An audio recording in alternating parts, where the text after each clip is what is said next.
Hello dear student, কেমন আছো? I hope প্রত্যেকে ভীষণ ভালো আছো। স্ক্রিনের ওপর একটা কোশ্চেন আছে। কোশ্চেনটা সরল সুদ কষা চ্যাপ্টারের। ওকে, সো কোশ্চেনটা কি বলেছে সেটা আমরা প্রথমে মন দিয়ে পড়ে নেব, তারপর অঙ্কটা বুঝবো, বুঝার পর অঙ্কটা প্র্যাকটিস করব। ওকে, তাহলে চলো সময় নষ্ট না করে পড়ে নিই। একই সময়ে অসীম ব্যাংকে ও বাদল পোস্ট অফিসে 2000 টাকা করে জমা রাখে। বেশ, 3 বছর পর সুদ সহ যথাক্রমে 2360 টাকা ও 2480 টাকা ফেরত পান।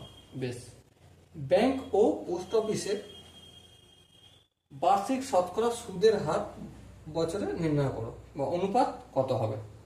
অপশন এ আছে 3:4, অপশন বি আছে 4:3, অপশন সি আছে 2:3 এবং অপশন ডি আছে 3:2।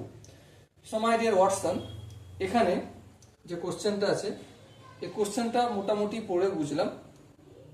চারটে অপশন, এই চারটে অপশনের সাথে কোনটা ম্যাচ করবে, কোন অপশনটা সঠিক হবে সেটা আমাদেরকে খুঁজে বের করতে হবে। ওকে, আর অঙ্কটা করার আগে অবশ্যই চ্যানেলটা সাবস্ক্রাইব করে নিও। ওকে, চলো প্রথমে আমি দুটো সাইট করছি। এদিকটা হচ্ছে অসীম বাবুর সাইট, ওকে, আর এদিকটা হচ্ছে বাদল বাবুর সাইট। ঠিক আছে, অসীম বাবু কোথায় টাকা জমা রাখছে? ব্যাংকে। কত টাকা জমা রাখছে? 2000 টাকা করে দুজনেই। তাহলে প্রিন্সিপাল কত? অসীম বাবুরও 2000 আর বাদল বাবুরও প্রিন্সিপাল কত? 2000। বেশ, কত দিনের জন্য সময় টাকাটা জমা রাখছে? দেখো দুজনেরই 3 বছরের জন্য। তাহলে টি ফর টাইম, এরও 3 বছর আর এরও 3 বছর। বেশ, এর কত ইন্টারেস্ট? কত ইন্টারেস্ট, কত টাকা ফেরত পাচ্ছে? দেখো অসীম বাবু প্রথম ফেরত পাচ্ছে 2360। তাহলে 2360 এর মধ্যে আসল কত? 2000। তাহলে এই 2360 থেকে যদি আমি 2000 টাকাটা বিয়োগ করে দিই কি পাবো? 360 পাবো। সেম একইভাবে বাদল বাবুর ইন্টারেস্ট কত আসবে? দেখো 2480 টোটাল ফেরত পাচ্ছে। তাহলে তার মধ্যে আসলটা কতটা? এই যে 2000 টাকাটা। তাহলে 2480 টোটাল যেটা ফেরত পাচ্ছে তা থেকে আমি যদি আসলটা বাদ দিয়ে দিই কি পাবো? সুদটা পাবো। হ্যাঁ, তাহলে 2480 থেকে 2000 বিয়োগ করলে শুধু 480। জানতে কি চেয়েছে?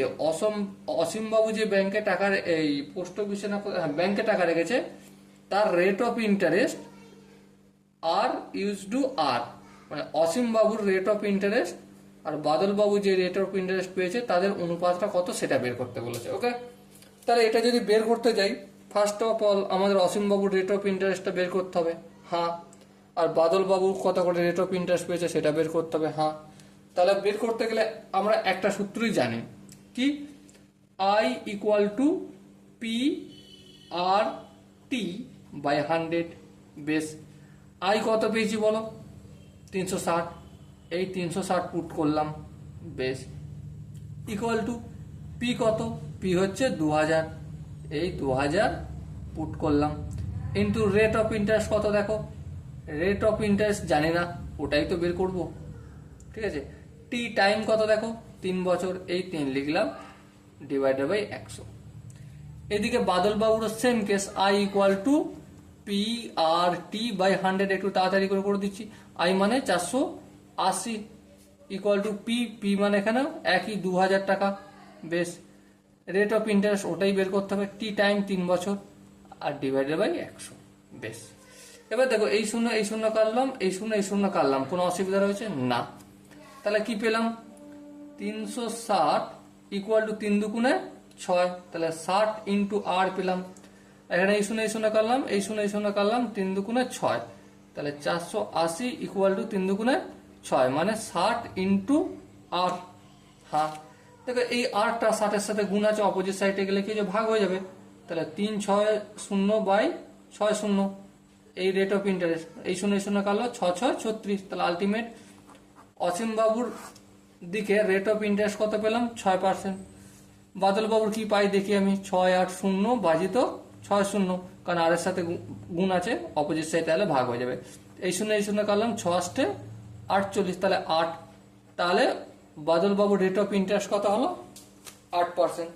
এবারে দেখো প্রথমে কার নাম আছে? অসীমবাবু। তাহলে অসীমবাবুর rate of interest is two r ছোট করে এ দিচ্ছি, আর ছোট করে বি দিচ্ছি, ইকুয়াল টু কত? 6:8। আচ্ছা, এরপর দেখো 6 আর 8 এই দুটো কাটাকাটি যাবে, হ্যাঁ যাবে। এটাকে আমি 3 করতে পারি আর এটাকে আমি 4 করতে পারি। সময় ডিয়ার অপশন, এখানে যে আনসারটা বের হয়ে আসলো, কত বের হয়ে আসলো? 3:4। সো দেখো এখানে option A is the right option. Okay, I hope অঙ্কের প্রতিটা স্টেপ বোঝা গেছে। যদি কোনো জায়গায় কোনো কনফিউশন থাকে কমেন্ট বক্স খোলা রয়েছে। ওকে, দেখা হচ্ছে পরের সেশনে। ততক্ষণ পর্যন্ত ভালো থেকো, সুস্থ থেকো এবং জয় হিন্দ।